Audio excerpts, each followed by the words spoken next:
What is complex PTSD and how is this different from normal PTSD? My name is Dr. Ruth Dutton. I'm a board certified adult psychiatrist, and the topic of complex PTSD has come up multiple times, but especially in my recent videos where I'm talking about changes that will be upcoming with the DSM-6. So in looking at the difference between regular or simple PTSD versus complex PTSD, generally PTSD is going to result from just one traumatic event, something like an accident or a natural disaster or maybe a sexual assault or something like that.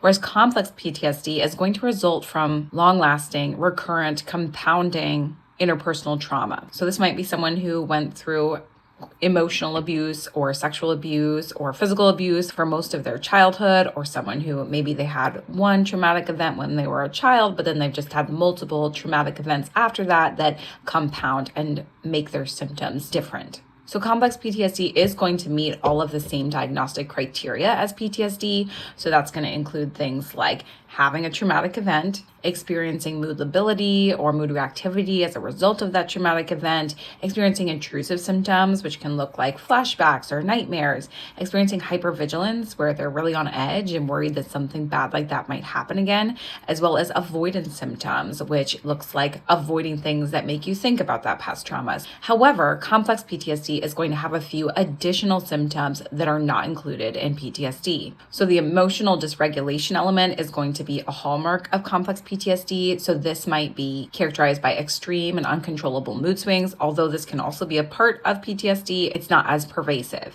There's also a negative self-perception because this trauma has now infiltrated this person's sense of self. So this might look like deep-seated feelings of shame, guilt, or worthlessness.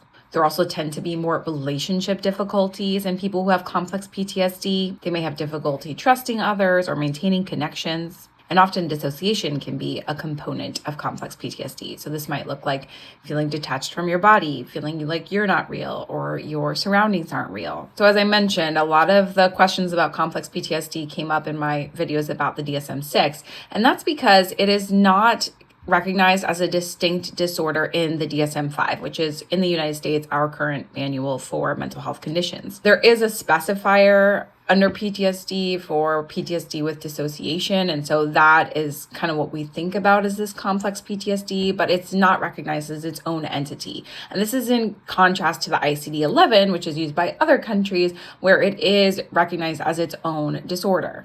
And the reason that it's not included in the DSM-5 is because the APA found that there was insufficient evidence to distinguish it from PTSD. But there's a lot of thought within the field and the patients who have lived experience that this is a distinct entity. It has significant ramifications for someone's experience of that mental illness, as well as potentially helpful treatment interventions. So what about you all? Do you think that complex PTSD should be recognized as its own disorder? Additionally, if you're interested in receiving more direct content and resources from me, I do have an email list going and I'm sending out bi-weekly emails. So if that's you, then send me a DM with your email and I'll add you to the list.